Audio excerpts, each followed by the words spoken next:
Oi, tem alguém aí? Opa, opa. Beleza.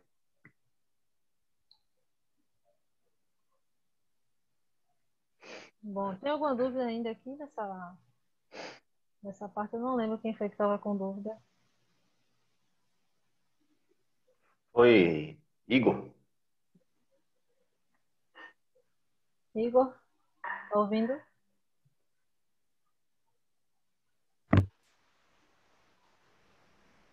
Eu acho que ele não entrou ainda, José.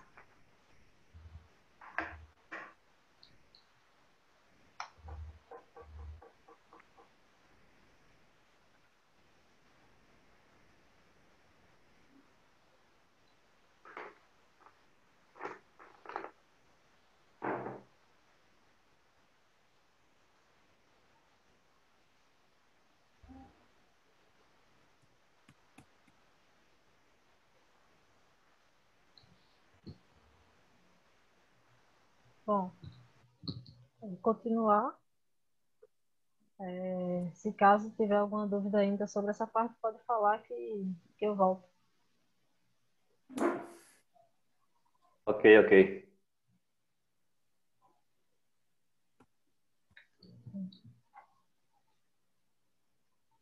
É, agora falando sobre os componentes complementares do transformador, a gente tem um indicador de temperatura justamente para poder a gente ver esse nível de temperatura que o óleo e o transformador em si, no caso, núcleos e isolamentos, eles estão funcionando, porque caso tenha uma elevada temperatura, no caso, acima do que seria considerado normal, seria projetado, programado para o funcionamento normal do transformador, aí teria que fazer, no caso, uma parada do transformador de alguma forma para poder fazer a manutenção desse transformador para não manutenção, mas sim para poder analisar e ver o que está acontecendo para poder que está ocorrendo que essa temperatura está ficando mais elevada do que o normal, no caso.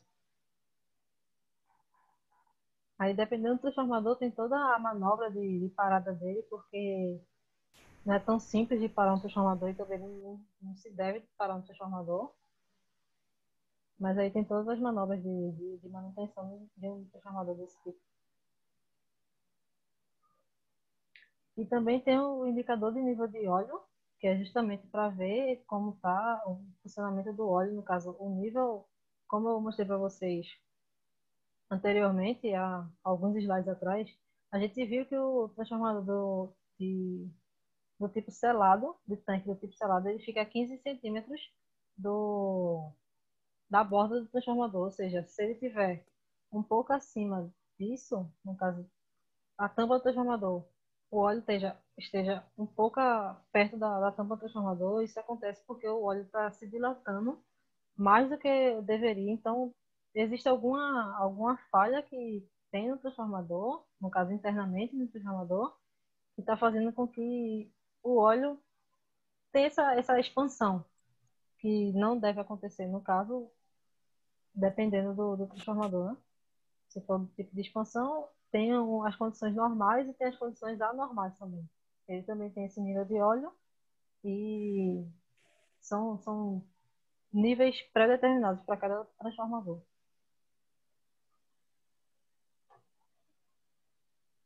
Aí aqui na placa do transformador a gente tem todas as informações que a gente precisa ou necessita para poder colocar o transformador para funcionar.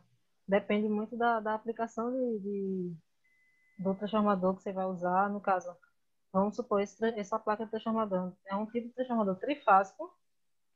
A placa em si ele dá várias configurações, como a potência nominal dele, o tipo de óleo isolante, a massa, o volume, o diagrama de ligação. Isso aqui tudo eu vou mostrar para vocês mais na frente no curso.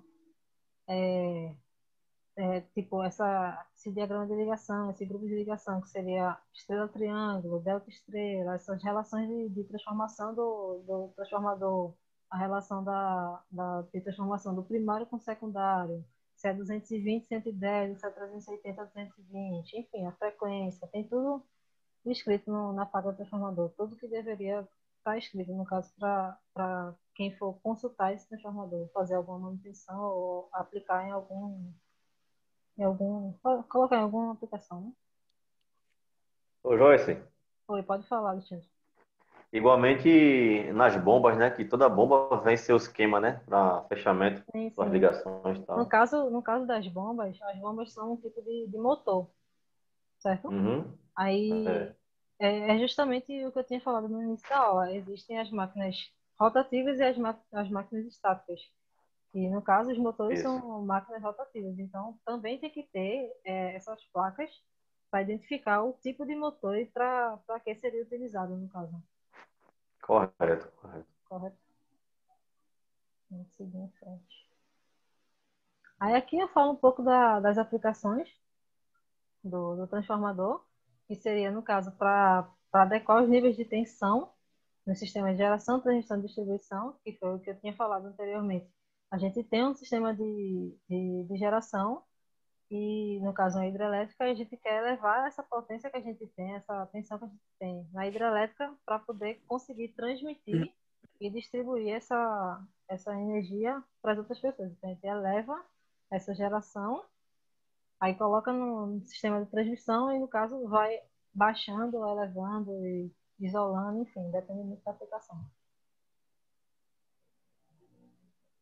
Alguma dúvida?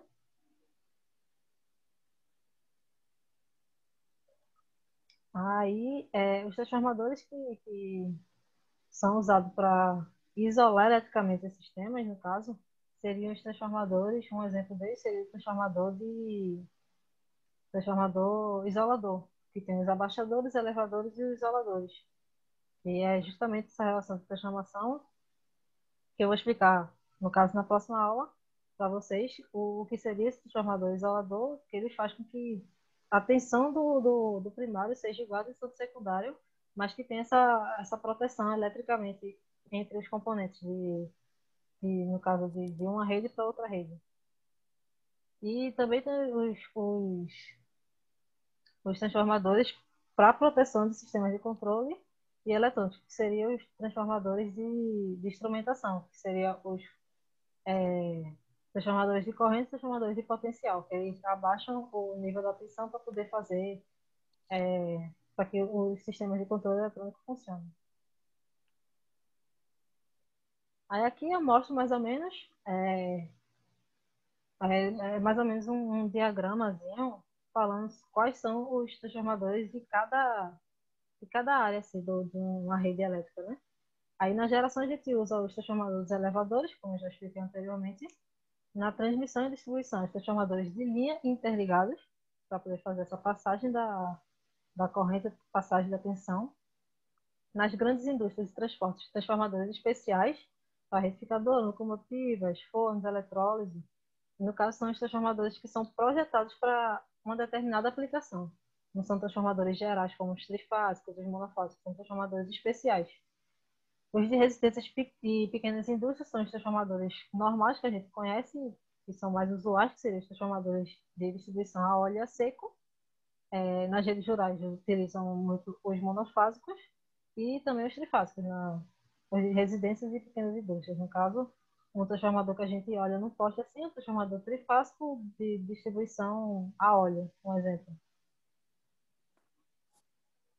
Aí aqui eu mostrei algumas fotos de um tipo de transformador à força, um transformador de distribuição, que seria aquele que fica no poste, para a gente conseguir observar melhor. E o transformador de medição, que é justamente aquele transformador de instrumentação que transforma que são os transformadores de corrente e transformadores de potencial, que faz a proteção do sistema de controle e do sistema de medição.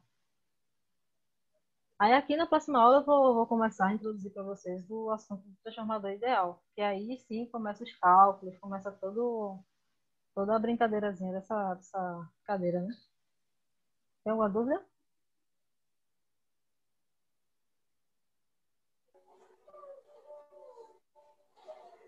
Não, não, Joyce. Tranquilo, Tudo certo. tranquilo. Então quer dizer que você vai trabalhar também com cálculo, não é isso? Com o quê?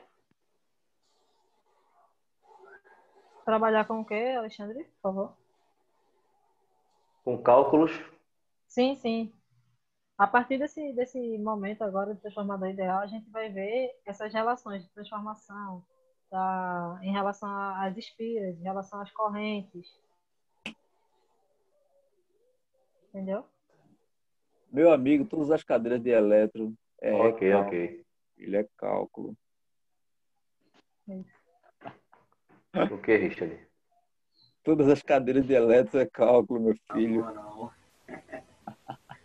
É bronca, é bronca, é bronca. Mas Qual o livro que são a senhora cálculos está lendo? simples. Oi? Qual o livro que a senhora está lendo aí, de lá da Sanatriz? Que livro é esse? Esse livro, no caso, esse livro aqui é um livro da faculdade, não tem a ver com o assunto não, que seria sistemas modernos de controle. Não sei se dá para ver bem. Tá fazendo Assim, faculdade de quê, Joyce? Eu faço engenharia elétrica. engenharia elétrica. Muito bom, muito bom. Tô com inveja de você já. Mas aí termina o curso e já começa na faculdade.